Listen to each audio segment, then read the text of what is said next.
Great. Thanks all.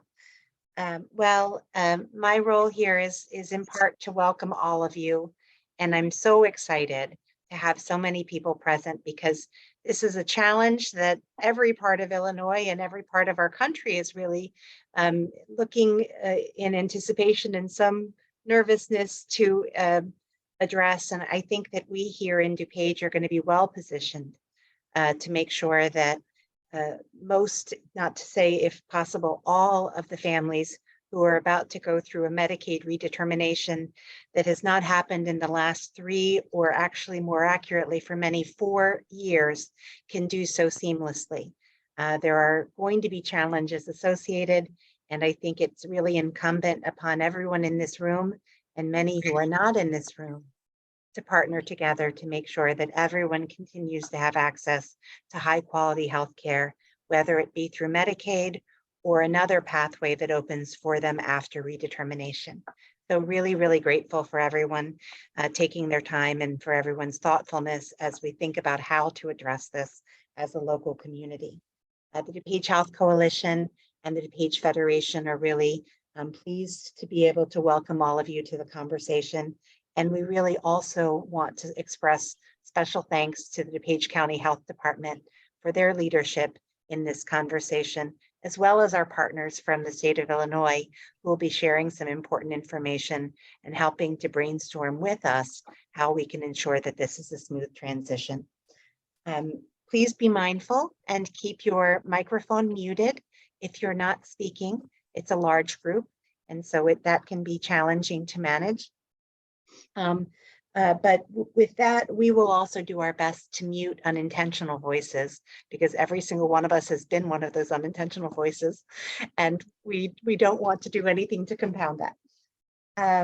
This event, it goes without saying from the DuPage Health Coalition's perspective, but also from many of the partners on this call, is so aligned with the mission of our work to ensure access to high quality, equitable, affordable health care for every resident of DuPage County.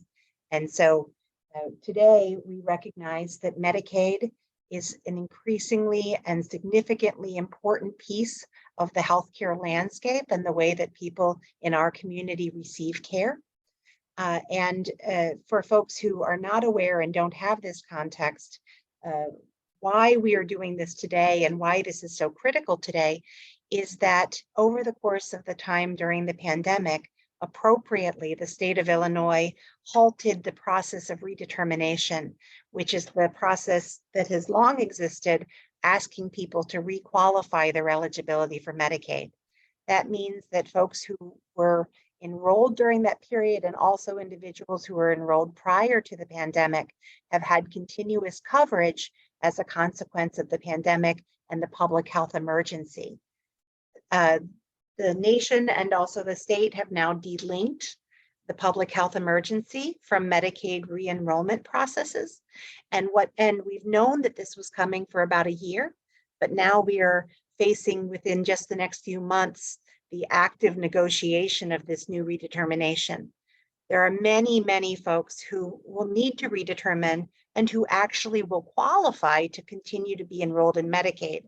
But the process of it redetermining by its nature can be tumultuous. And unfortunately, without some real effort on the part of us and a host of other people, many thousands of individuals are at risk for losing coverage, even though they qualify. The other piece of the puzzle is individuals who, upon redetermination, will not qualify for continued coverage. And we also need to be mindful of that and ensure that those individuals have assistance connecting to other resources in the community to ensure that they still have access to high quality care. So we sort of look at this from 2 angles. And then we also look practically to what we can do at every stage of the redetermination process to help people to stay connected or to get connected to new sources of care. Ultimately, our most important goal here is to make sure that our county goal of ensuring that no one is disadvantaged by race, by ethnicity, by disability status or language, immigrant status, or insurance eligibility is lost through this process, and to ensure that we have sensitive tools that are designed to ensure exactly that. In service of that, I also want to thank everyone who took time yesterday to complete a survey that was hastily but really effectively put together by the health department to try to get a sense of where we are in our efforts to communicate and disseminate information about Medicaid redetermination. I'm going to invite our colleagues from the health department to place into the chat, either now or throughout the course of this meeting, the link to that survey. If you haven't completed that survey and your agency or you yourself are involved in the process of supporting people through redetermination, we would really appreciate you taking a moment to let us know where you are in those efforts. That information will in turn help to guide and ensure that the work that we're doing as a community is helping to address the gaps that exist. Thank you, Adam. I see the link has been placed. We will also place it further down at the end of the chat towards the end of the meeting, so that if you don't have a chance to complete it now, you can complete it later. But we would really appreciate that feedback. And with that, I'm going to turn it over to Dave to share more about the agenda and where we're going today.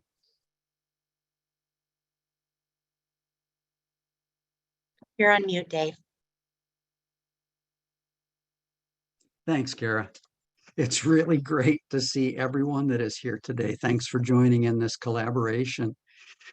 We're going to forego introductions at the beginning. I do encourage you to drop your name and affiliation into the chat so people know who's here. And after the presentations, we will do a roundtable of input from folks who are in the Zoom meeting, and that will be another opportunity for you to identify name and affiliation. Our big goal, one of our big goals today is partnering with the state of Illinois, which has put together a strategy for the Medicaid redetermination process. So we'll begin today by listening to presentations from the Illinois Department of Healthcare and Family Services. Jesse Lava and Margaret Dunn are with us to do that. And to give us local context, we'll invite the Health Department. Adam Forker will provide us local context, as will Erica Ford, who is the local office administrator in the Illinois Department of Human Services Family and Community Resource Center. Erica is on the road, so she's making every effort to be with us to speak directly. And if she's not here, we do have a message from her to share. So I'm so excited, so appreciative to our partners at HFS. I would like to bring Jesse Lava and Margaret Dunn to the microphone. And Jesse, I think you may be on first.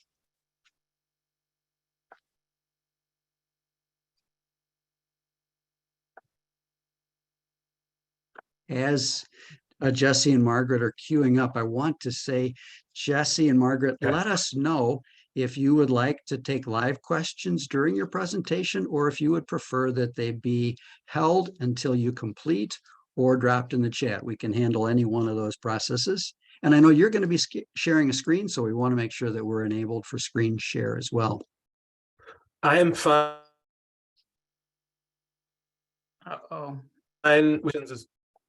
I'm fine with there being questions as we go, but if it starts dragging on and getting too long, I reserve the right to say, all right, hold on, let's do it at the end. Does that work?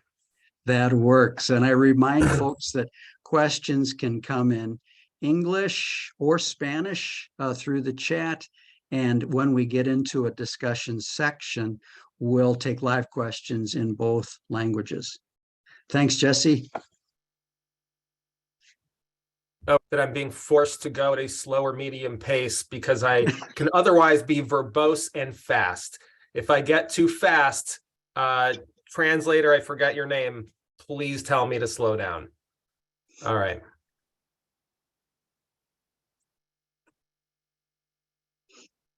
All right, so let's go through this. This is about the address updates only. So in this first hump of the update their addresses, Margaret is going to talk about something a little broader and something different. Jesse, I want to give you a heads up that sometimes you're cutting out. So I might ask you to circle back for a few seconds. I apologize if my connection screws everything up. My apologies. Let's hope that it gets better.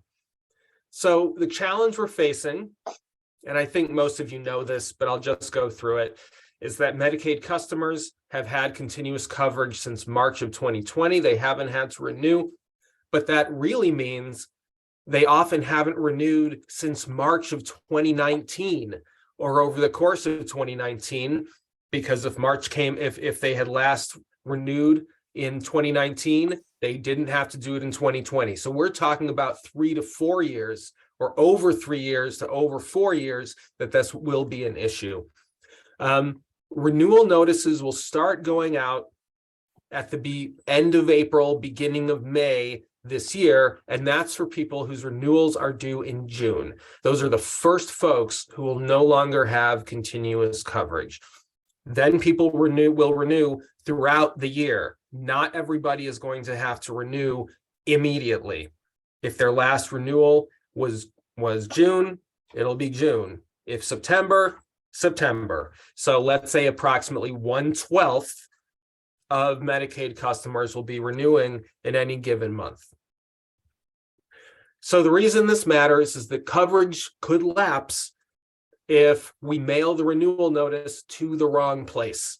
It's a very simple thing, but a lot of people move over 4 years. I have, and lower income folks tend to move even more than middle or higher income folks. So this may be an issue for a lot of people on Medicaid. So the address must be updated by the date the notice is sent, of course. So we are helping Medicaid customers update their addresses and get ready to renew their coverage before they have to do so. That's the urgent need.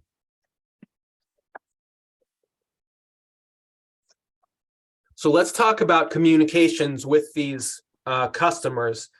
That right there is an example of a flyer that we've been handing out. We have it in English and Spanish, just for the record. And I'll get to that in a bit. So there are multiple options for updating your address. One on the right is by phone. The one on the left, we're calling it a best practice for now, is to do it online at medicaid.illinois.gov. This is for now. Am I cutting out? You're with us. Okay, good. I'm going to put something in the chat. So for now, things are actually changing fast, but because we are nearing the, we are entering this transition process. But for now, going to medicaid.illinois.gov is where we are generally sending people. And if you go there in the upper right, you can actually hit something that changes the entire page to Spanish. Now, what you do there is, if you click on that spot that says online address updates, click here. Actually, I'm going to share that screen now. Let's go to this.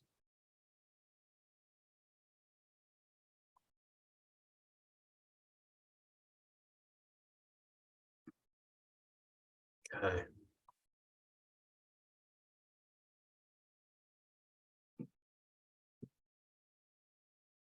Okay, so here we are on the Medicaid change of address form. It gives some core messages right below it. Medicaid address update. Hey, Medicaid members, don't risk losing your health insurance. That's the kind of urgent, scary one. The practical one is Medicaid pays for your health care, like your visits, the doctors. By updating your address, you can avoid surprises. You can complete the positive one. You can complete the change of address form. See what seems right for your particular clientele. Now here, in the upper right, select language. And there are a whole lot of languages we can do.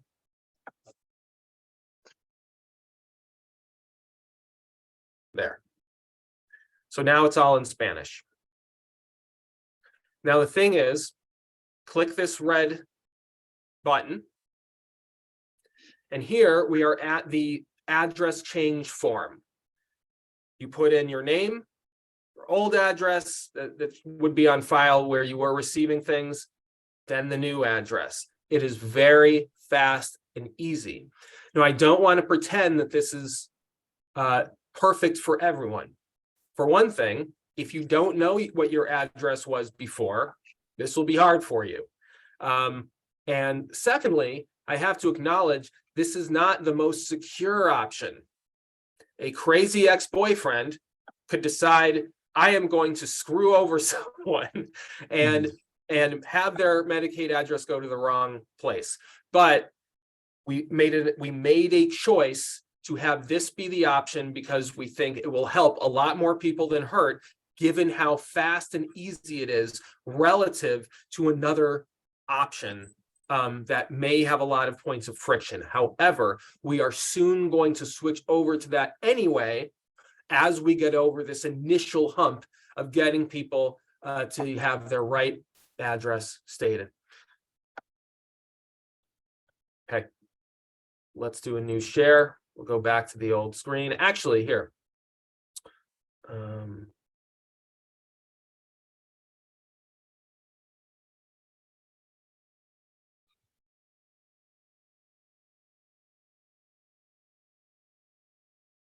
Give me one moment, please.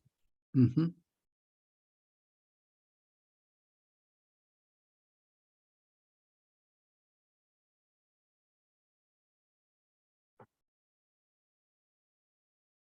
Okay, so I'm back to that other page for updating your address, the overall page, medicaid.illinois.gov.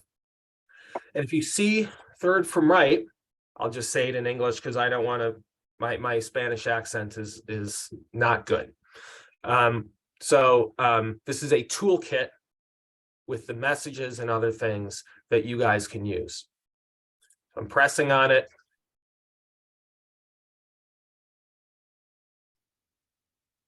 Jesse, as you go to the toolkit, may I interject a question? Please do. If one doesn't know their former address, is a telephone the best option? Yes. I mean, actually, Margaret, I want to defer to you. What do you say? Yes, I actually was just typing that response in the chat because I saw that come up. Okay, great. And for a lot of reasons, I think your constituency will benefit from doing it by phone or doing it by mail. So this is a general message that I'm giving, but for a lot of folks who try to, actually, I think, Margaret, will you get to the thing about manage my case, about how Experian Yes. might pop up and, okay, great.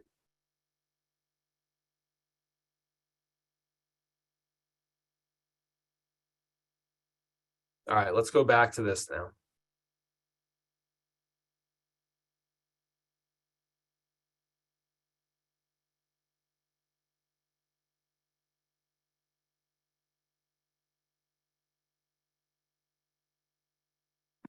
Okay. So here's what's in the messaging toolkit.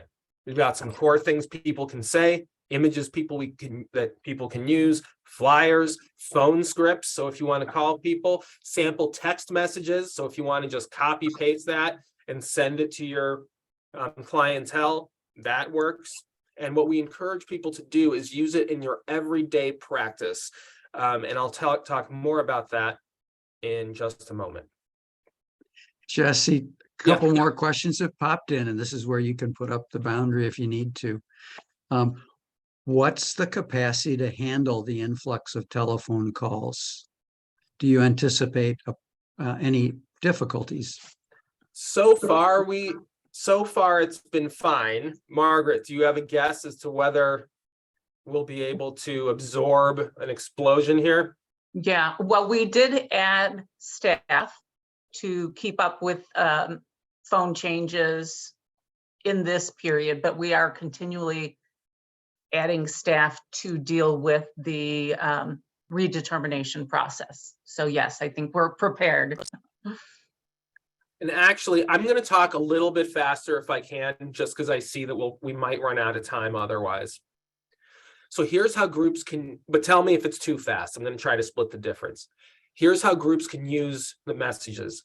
The gold standard, the thing we want people to do, is to sit with customers one-to-one and help them navigate it. So you can sit with the customer, go through that website and go through everything. You can also sit with the customers and go to Abe and manage my case, which is what Margaret will be talking about in a bit.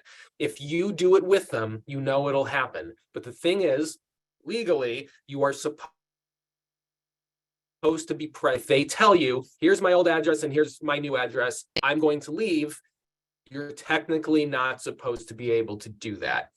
No one will know either. So I encourage you to do it the right way.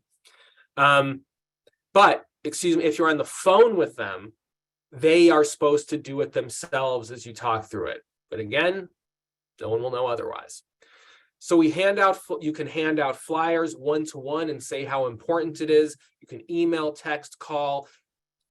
But if you can do it personally, all the better.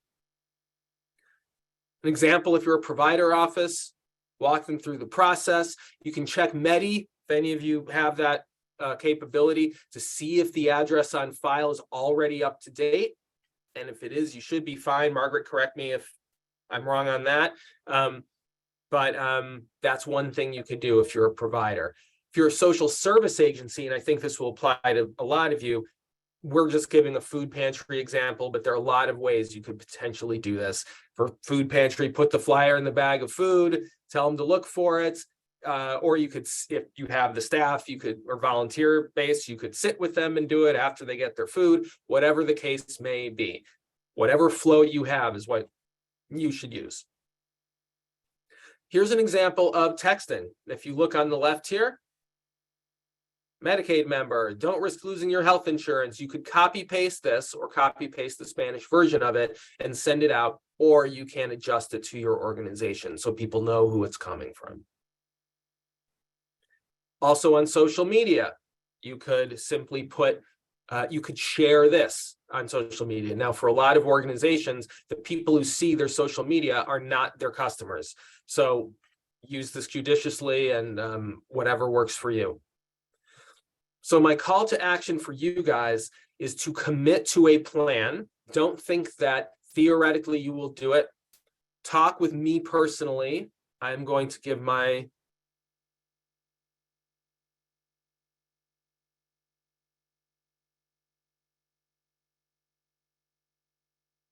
email address, and there it is. You can email me and say what you're going to do of the various things that I suggested. There's also an online form. Just contact me. Pick the most personalized, interactive option you can. I know I've said it a few times, one-to-one is the best. Text is probably next. Excuse me. And again, you can get the toolkit from the sidebar at that medicaid.illinois.gov webpage. Critically, ensure your staff knows what to do. It can't just be the folks at the top or a program director. It would be the thing where if somebody asked the staff who are doing this, what are you doing about REDI and address changes, they would know, and they're incorporating it into their day-to-day. Jesse, So I want to know for what you guys would like to talk about. one question, does Medi provide the redetermination date? Margaret says yes. Yes, it does. Very good, thanks.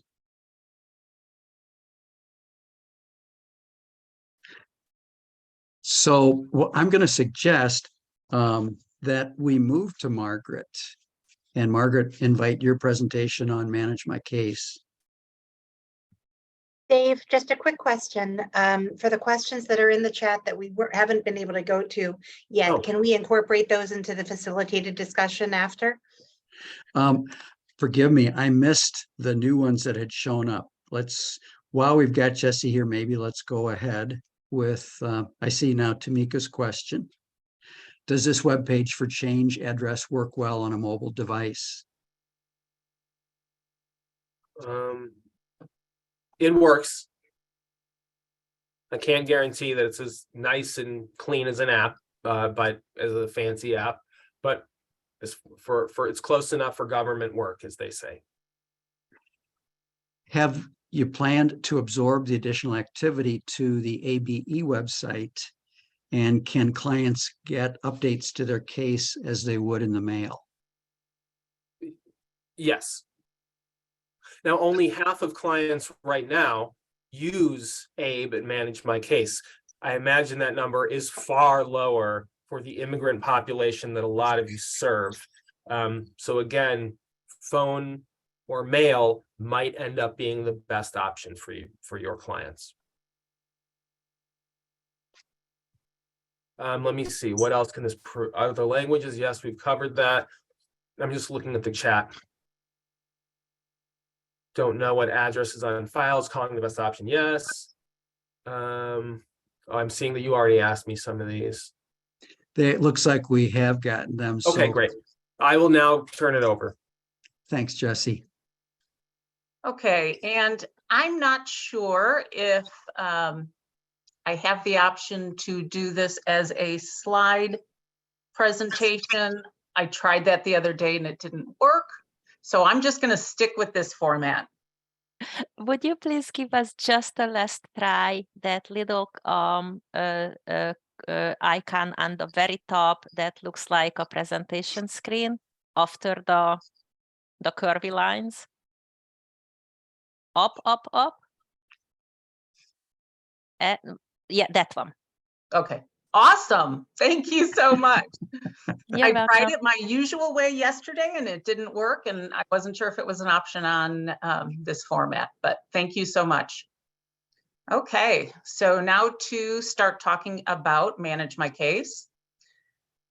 We have this great little slide that breaks it down into 3 important points: create, check, and change. Using Manage My Case, you would create a login. You can use it to check renewal dates, check for notices from HFS, and also check for upcoming appointments and reschedule them. You can also use Manage My Case to change information on your case, whether it's the address, another option here for address change, also changing income or members of the household.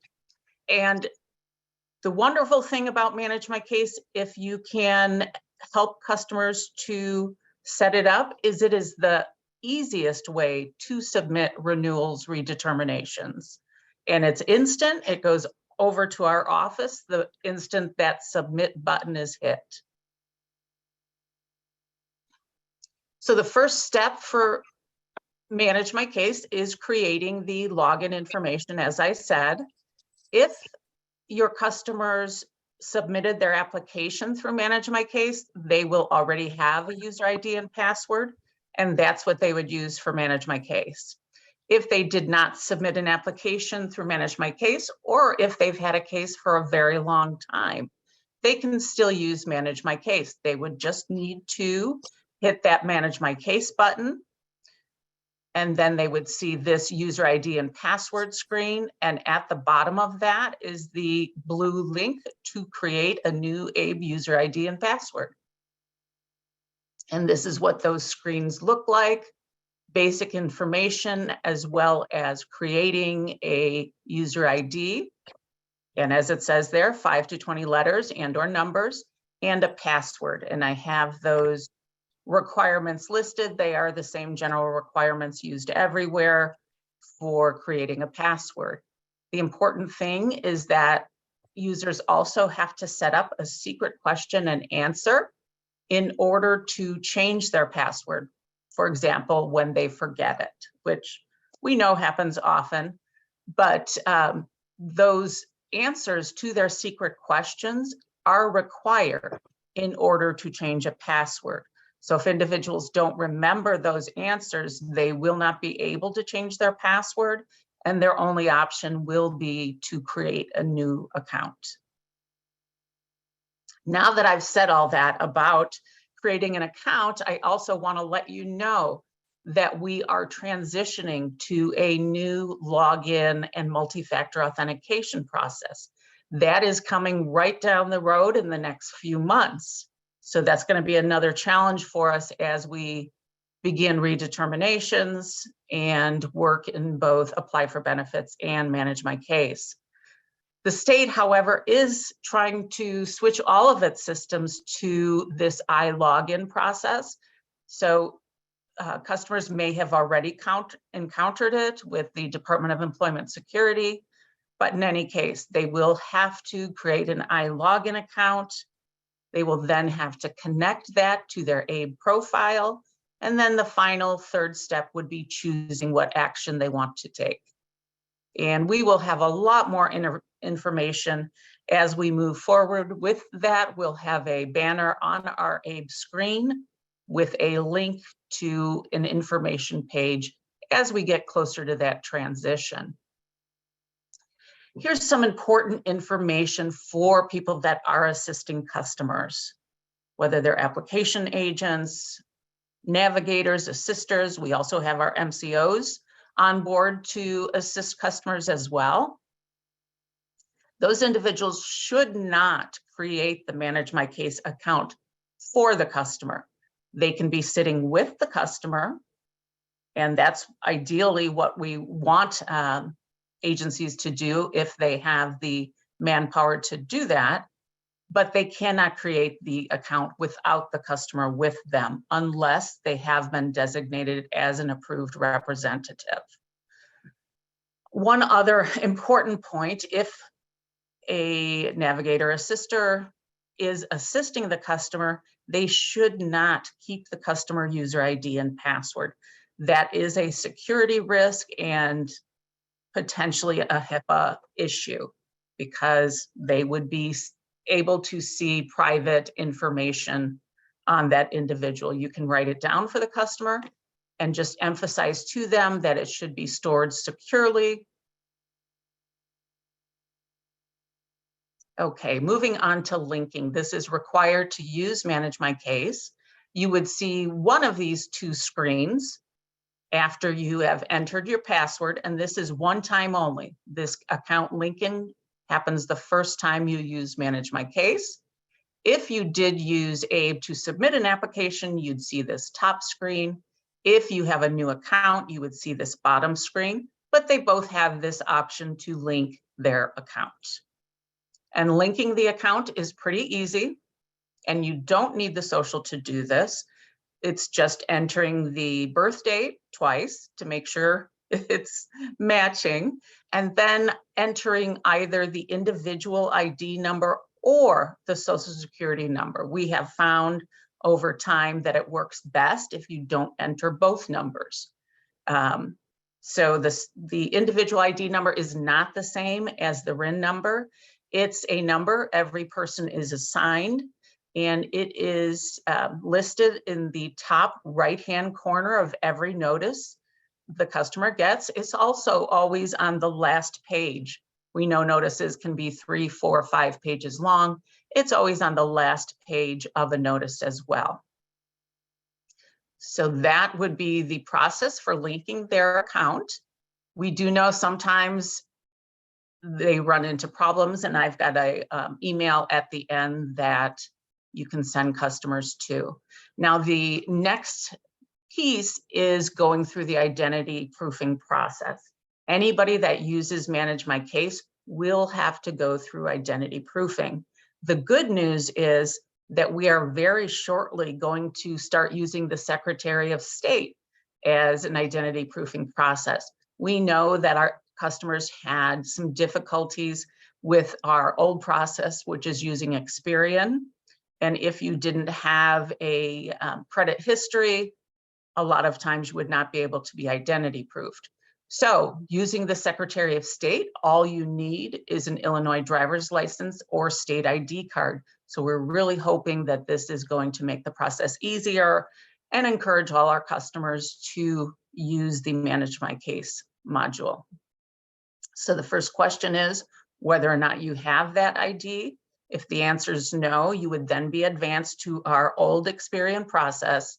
If you hit yes, you will advance to the next screen where you are just matching in information.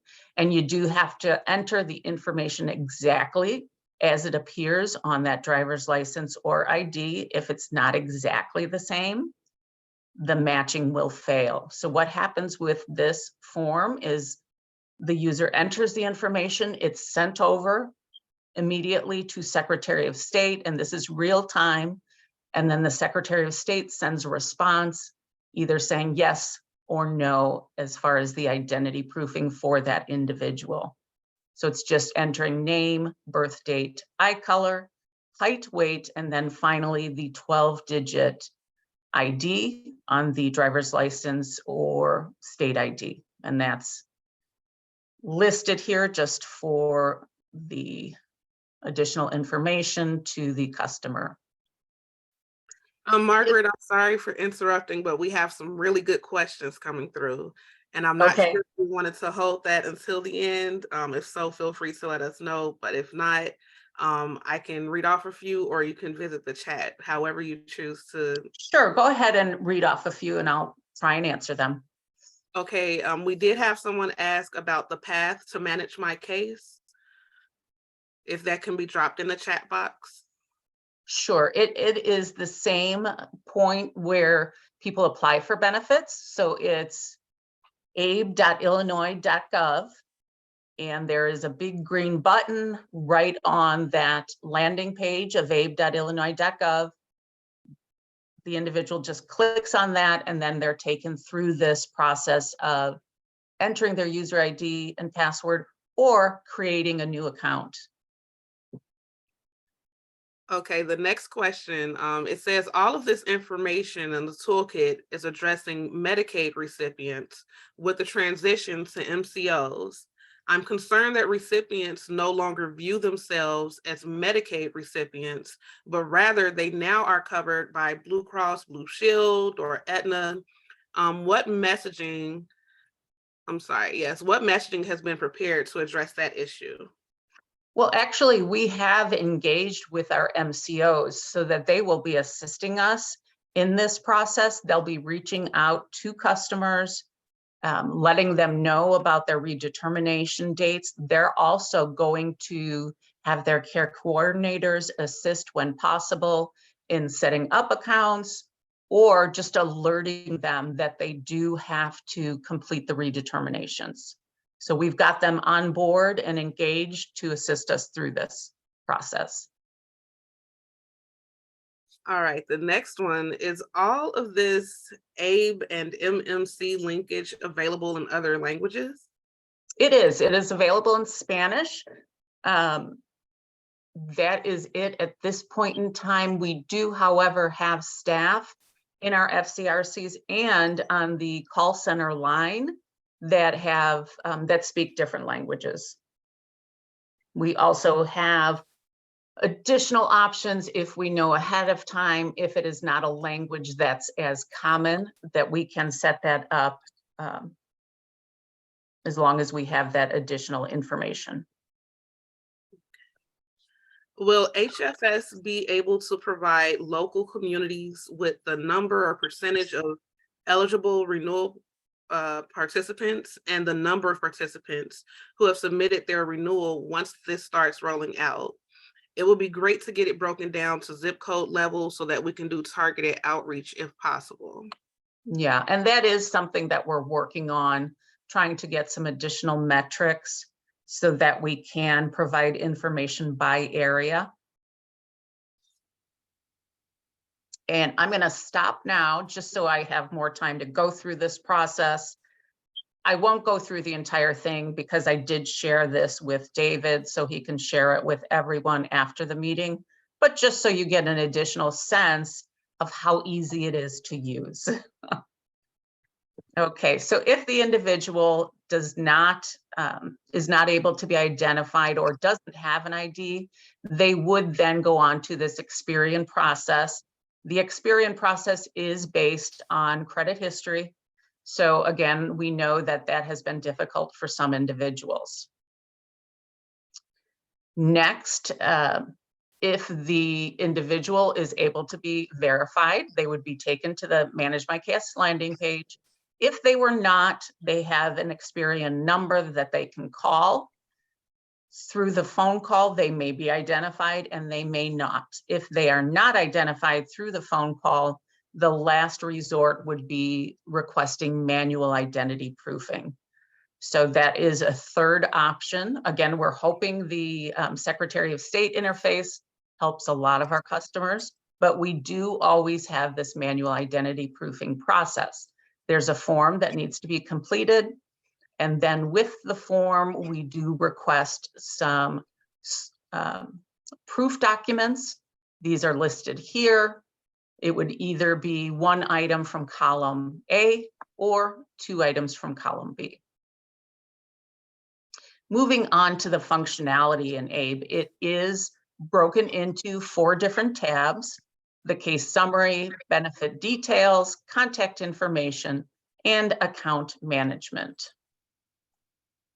After the individual goes to ABE, hits that Manage My Case button, goes through the entire linking and ID proofing process, they will land on the case summary page. This is our Manage My Case landing page.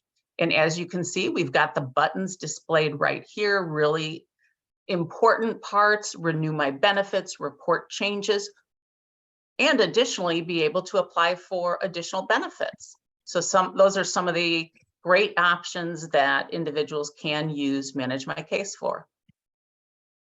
And as I said, using Manage My Case to submit redeterminations is the quickest, easiest way to submit those. This is also that case summary tab. And I just wanted to point out the View Notices button and that you can always upload documents through Manage My Case. This is the change button that is also on that case summary page. If you hit that change button, this reporting changes screen will come up, and I'm pointing out the change in contact information because this is an option for updating the address or phone number or email as well. And then also to add or cancel an approved representative. But you can see there's a lot of things that can be changed through this process. I just wanted to quickly go through a little bit of information about renewing my benefits.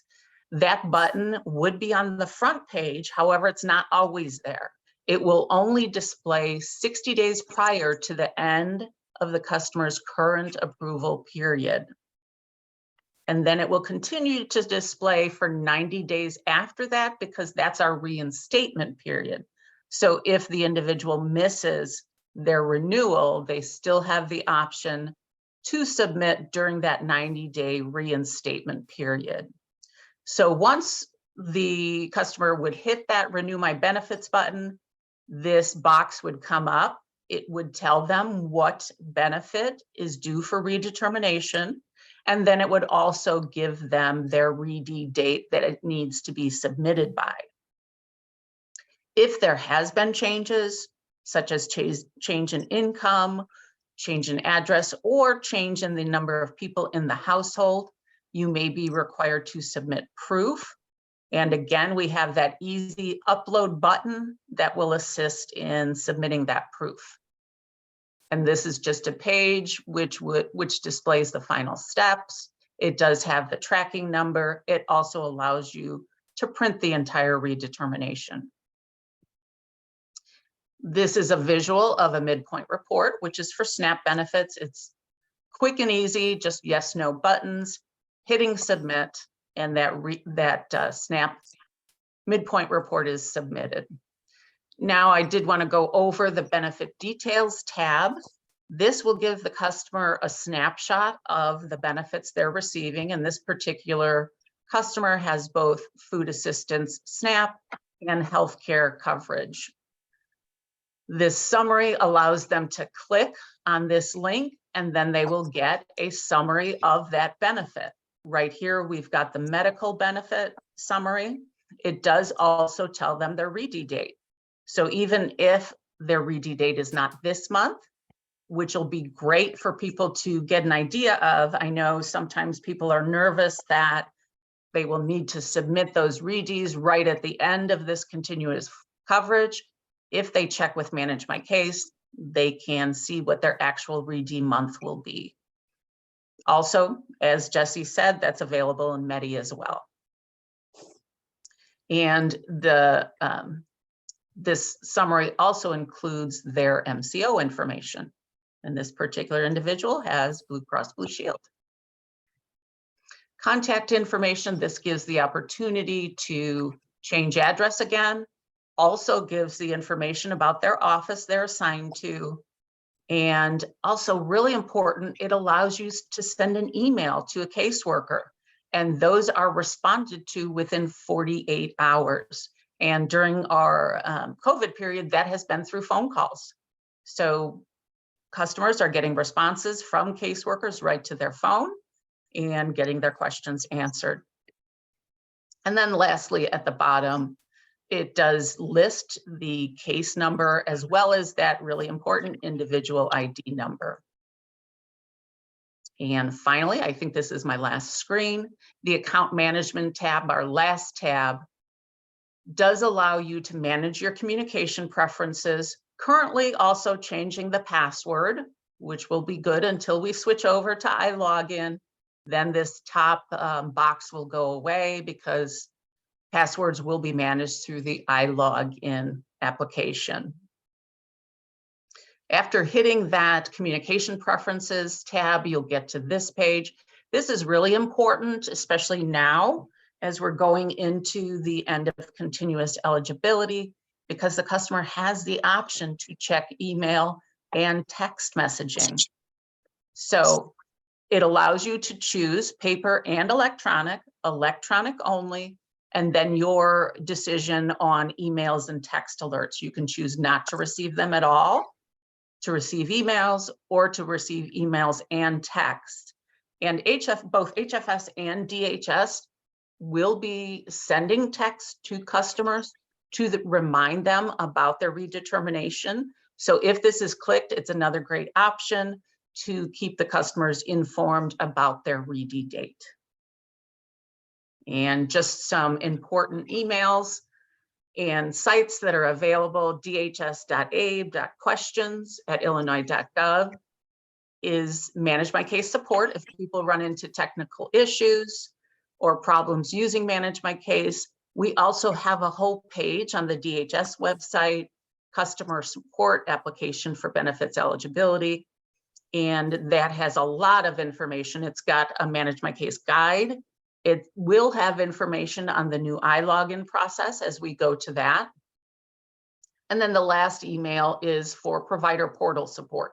So for providers that are signed up to use the provider portal, that is another support email for those people.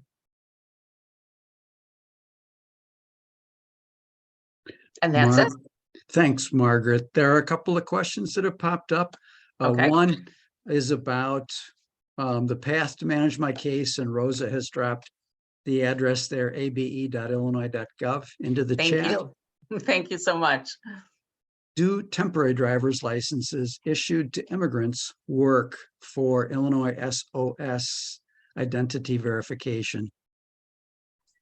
My guess would be yes, but I am going to check on that. Oh, and I did want to add that the Secretary of State process is going live next week, actually March 2nd. So it is right around the corner, but I will check on that and share that information with you.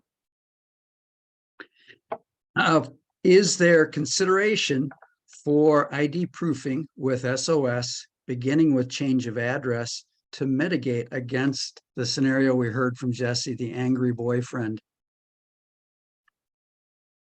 We do not have anything in place. I do know, though, that when individuals call on the phone lines to change an address, they do ask some identifying questions. So hopefully that would mitigate that potential issue. Kudos on the benefit detail feature we see in the chat. Another question for individual. Quick comment on that. I'm really sorry. Margaret, tell me if we are gradually shifting people over to Manage My Case in general. This web form is a stopgap while we are trying to get people over that initial hump. So that problem remains until we stop sending people that way and make it less accessible, less knowable. Yep. Agreed. And again, we believe that the Manage My Case tool will really assist customers all around, not having to go into the office and wait in line. I know sometimes that can be really frustrating process. Also, just the ease of using it. If they are walked through the process for the initial time, if people are not as computer savvy. For for those no longer qualifying for Medicaid, is enrollment for ACA coverage through healthcare.gov an option? Yes, definitely. And I'm glad you asked the question. So for those individuals that will no longer qualify for Medicaid, this would qualify as a special enrollment reason. So and we are expecting it. So Get Covered Illinois is expecting that they will have a surge in people needing assistance, and they have their navigators and assisters ready to help any individuals that want one-on-one assistance. What's the best way to train additional staff to help families navigate this? Thinking specifically caseworkers, family liaisons at schools, etc. Yes, definitely. We are happy to do presentations. We do have and Jesse, I'm not sure if you know that website. We do have a form, and I can share that with you when I email you responses, where people can request somebody to do a virtual or in-person presentation. Also, we would love to set up a process where we're training the trainers so that assisters can pass this information on, definitely. We just want to make sure that they're giving the correct information. So we prefer for that training to come from us so that we know they are including all the correct information. And I'll add that we'll post this recording so it will be available for folks along with the 2 PowerPoints that people have seen. That will come out to you after the meeting as soon as we get that recording uploaded. Thank you. Can clients change communication preferences, those that are calling in for assistance? Yes, they can definitely. Oh, you're asking if they can change their Manage My Case preferences when they're calling on the phone? Mhm. That would have to be done because we actually are hands off on Manage My Case. We can't change anything in that module. That has to be done by the customer. However, we could potentially add an email to their profile in the integrated eligibility system. So we can add that phone number and email so that we have that information, but the customer would need to check that in Manage My Case. Thank you. And can you give an example of timeline from mailing letter to end of coverage and the options if coverage is lost for a member? So the notices will go out, and we've got a great example that we had a slide on for different presentation where if the individual is due in June, and that will be the first group that will be getting their notices. So they'll be getting their notices at the beginning of May. They'll be going out from our offices the end of April. So they'll be getting those the beginning of May. Their redetermination will be due on June 1st. And if they do not submit that redetermination by June 15th, they would lose coverage as of July 1st. So their coverage would last through the end of that month. They would lose coverage on July 1st. We do have a 90-day reinstatement period. So if they do submit paperwork past that date, they would be able to be reinstated, and that reinstatement would backdate to the first day of lost coverage. After that 90 days, it would need to be a new application for benefits. Thanks, Margaret. And the tag part of that question was, What if the redetermination is denied? What's the next pathway? So for denials of medical coverage, we would refer, and in fact, our denial forms will have a statement on it to send them to the Illinois, I'm blanking on the name right now, Get Covered Illinois, there we go. We'll refer them to Get Covered Illinois and the marketplace for coverage. So it'll give all that information on the denial letter.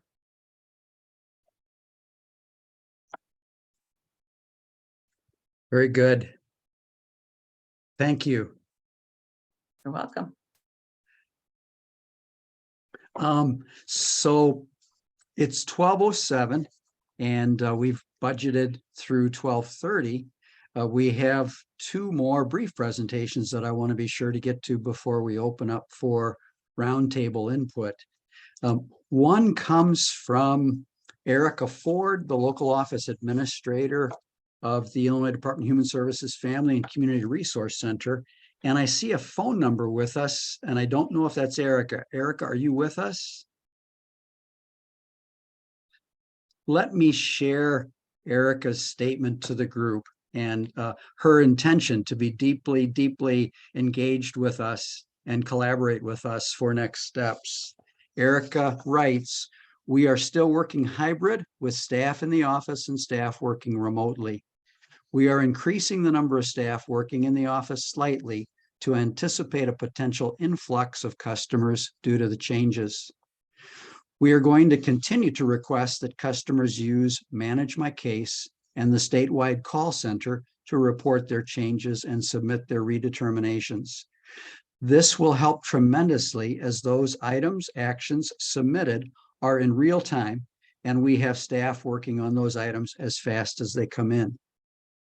And she welcomes questions or concerns to be shared with her directly at erica.ford@illinois.gov. And I'll drop her address into the chat in just a minute. I want to invite Adam to the microphone from the DuPage County Department of Health regarding our context here. Welcome, Adam. Thanks, Dave. Can you hear me okay? Yes. Okay, great. I will be quick, not too quick for our interpreter's sake, but so that we can get to roundtable. I do have to, acknowledge and shout out, I think for Jesse and Margaret, I really appreciate the state taking the time to come to our community, DuPage, with our network of 40 to 50 partners that have joined. So I'm thankful to all those joining as well. But just a few things from the health department perspective. We've been doing a lot of outreach and engagement on this topic for some time already, knowing that this has been coming. We do a lot of work directly with our clients or patients we serve directly as well. We provide direct clinical care to many underserved individuals in our community with needs for mental health and substance use, infant and maternal health needs, dental services, and more.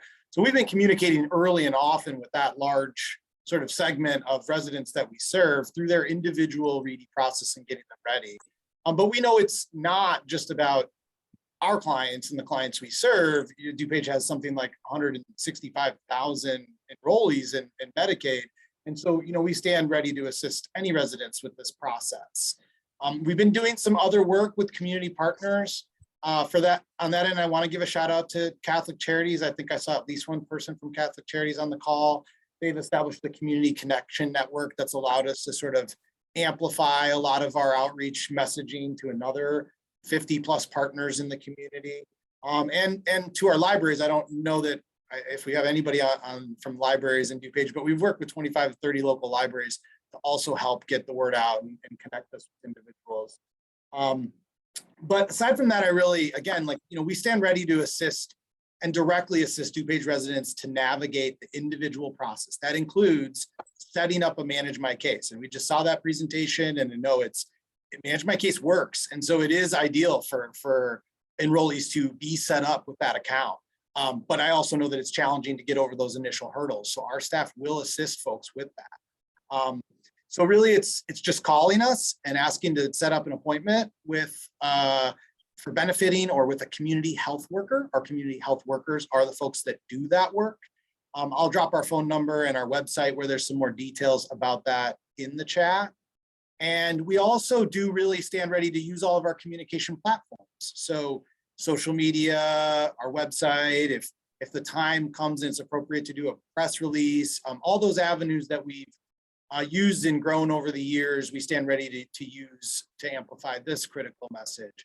I would make a note, one thing we are really wanting to do is to access the state's ready to renew messaging toolkit that I understand is very near complete and final and ready, so that we're being consistent with that messaging as well. We've used the stuff they've shared so far and plan to use the rest when it is ready. So I think that's everything I wanted to share from the health department perspective. I don't know, Karen, if there's anything you want to add. I just had one more thing to add, kind of based on Kara's comment about individuals who get denial forms. We also, as that inevitably will happen with residents, we're also able to assist people in signing up for access to DuPage or for Silver Access. So just keep that in mind as well. I wonder if it would make sense, Kara, for you to give kind of the thumbnail sense of what Silver Access is. Absolutely. Thank you. So Silver Access is an ACA premium assistance program. So what it does is add an extra layer of financial assistance to an individual whose income is at or below 2.5 times the federal poverty level in purchasing high quality health insurance on the marketplace. So it's really important to us because we know there will be people whose income is increased since they last enrolled and redetermined in Medicaid. And they may now be beyond the income guidelines of Medicaid, but may still be within the income guidelines of Silver Access. One of the things we're worried about is, without any ill intent, because this is a program that's specific for DuPage County, that some of those state-generated documents that are providing people resources like a link to the ACA marketplace won't, unless there was something we could do to fix this, which would be great, be tailored to let people know that there are extra resources available. As a point of example, for people who are enrolled in Silver Access, they can choose from virtually every plan that's available on the marketplace and every carrier. And we are commonly paying between 2/3 and 3/4 of the cost of their ACA premium insurance, with those clients paying the remainder. We make 100% of the payments to the carrier, and that patient then sets up a payment plan with us for the portion that's their responsibility, which also has the added benefit of buffering difficult financial circumstances that may hit a family for 1 month or another, where they could lose coverage if they didn't have someone available that was sort of helping to smooth out those rough edges. The other program I think people are more familiar with, but is also going to be a resource in this circumstance, is Access DuPage, because there are individuals who only qualified for Medicaid because they were under the age of 18, or because they are under the age of 19 actually, or because they were pregnant and received Medicaid for their pregnancy in a period after that. And those individuals may not qualify for the ACA or for Medicaid after redetermination occurs. So we just want to make really certain that all of our partners are aware and are referring patients either through the health department, who's a fantastic assistant in helping people link to these services, or to our office, and I can drop that link into the chat. We have 5 navigators here at our office who can also help people to enroll either in Medicaid or the Affordable Care Act or in the Access DuPage programs that I was discussing. Thank you. Thanks, Kara, for both of those resources. And I want to kind of recap the importance, as all of us are working with people through the redetermination process. If you have constituents who are denied, and that is because of income or family size changes, if they're DuPage County residents, we really want to connect them with the DuPage Health Coalition and the Silver Access program, because it will provide a subsidy for their entry into the Affordable Care Act marketplace that will allow them higher level of coverage.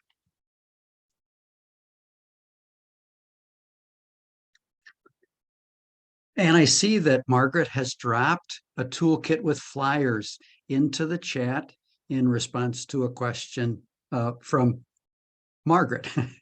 There are flyers available, and there they are.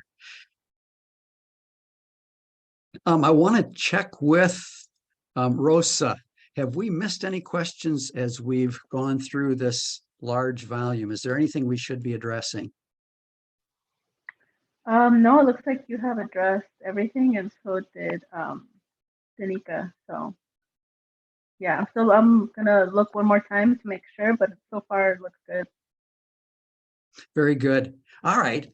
Well, so we have 13 minutes left, and we have 41 folks on the call, on the Zoom call. So we won't be able to get to everyone, but I want to encourage us to do a roundtable now. As you've been listening to this excellent material from our partners at HFS and from IDHS and from DuPage County Health Department, what's going through your mind? What's most helpful to you? What are the gaps that you see? What are the groups that you work with that you're most concerned about, given the resources that are currently available? And what do you think we ought to be doing as a community to continue our collaboration and improve and strengthen access to healthcare? It's an open mic. I invite anybody to jump in.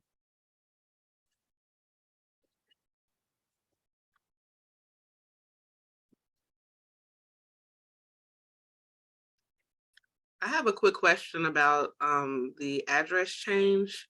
If I'm not mistaken, in the beginning, there was concern that some people might not receive the notice in time if they may have moved. And I wanted to know if the state would forward their mail if they did have a forwarding address for those notices that'll be going out. Yes, we are prepared to change addresses when we do get a forwarding address on something that's been returned. So we have a process in place to do that. I do want to add too, we still are, if somebody changes their address at the post office, that will also come over to us. Margaret and Jesse, this is Kara from the Health Coalition. I noticed when we were navigating through some of the different options, how people could update their address, the option that you would put forth that was sort of a temporary solution with less security, just sharing that so you know which one I'm speaking of. When you toggle over to Spanish and then you open that form, it appears to still be in English. And I know that that can be challenging. I'm just wondering if you could put side-by-side translation within that form. The interesting thing is, so our tech people just switched it to this new site for different reasons, and I noticed that it isn't doing Spanish. So earlier today, I sent them an email saying, can you put the translate drop down back on there? So hopefully that'll be up soon. We'll see. Thank you.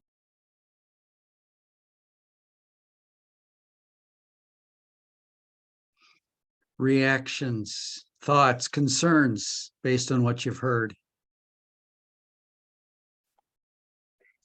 I'm thinking about the opportunity that we have in a large hospital system to be seeing a large volume of people who are maybe not reachable by mail, and yet also recognizing that in the fast pace of our front lines where this is maybe being identified, we're not always equipped to help people with the slower sit down and navigate. So I'm thinking, what comes to my mind is that we either need to build in that capacity at our front lines with our registration teams and or partner with community-based organizations that we can connect people with. So just open to hearing suggestions on what hospital systems could be doing and how we could be partnering. Thanks, Kate. And Kate, would you mind give us your organization? I am with the North Shore Edward Elmhurst Health System. We have come together as a new system of 9 hospitals, including Edward and Elmhurst hospitals. Thank you. Thank you. Can I add something really quick? I was looking at the chat. I believe Kara asked a question. I don't think it was answered. Do temporary driver's license issued to immigrants work for Illinois SOS identity verification? That is something I'm going to check on. I'm not 100% of the answer there. Excellent question, and I'm glad that we're looking into that before we go live next week.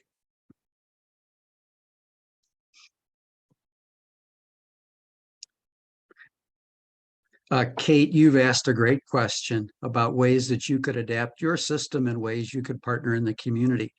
And this Zoom meeting today is filled with organizations who are in that role of potential partners. And I invite anybody here who wants to react to Kate's idea, thoughts about ways in which you're doing that currently with hospitals or your own visions for how that could work. I was going to ask if Jesse could speak a little bit to something that I saw briefly in a slide deck he had shared earlier, but not today, not in this meeting, around interfaces between MyCare or electronic health records and redetermination, because that's one of the ways that our large health providers could potentially be a resource. So I think you're going to see a pattern here, which is that I trust Margaret to give better information than me on just about everything. And I think I can answer it, but Margaret will do better. Margaret, are you still on? I am, but I wasn't paying attention because she said Jesse. So can you repeat that question? This is now your problem. So I saw a slide of Jesse's deck when he and I were speaking the other day that spoke to the idea that there were interfaces available between MyChart or electronic health records that could potentially, for example, in my own head, allow a health system to push out recommendations about redetermination and links or what have you. FQHCs and health systems both. That was my question. Like, how can health systems or FQHCs assist in launching address updates or redetermination requests? Yes. So we are working on a process where an organization can get a list of individuals that use their provider facility of REDI dates. So we're working on that process now from the Medi system, where they could get a printout or a file from the Medi system of REDI dates for their customers that are Medicaid clients.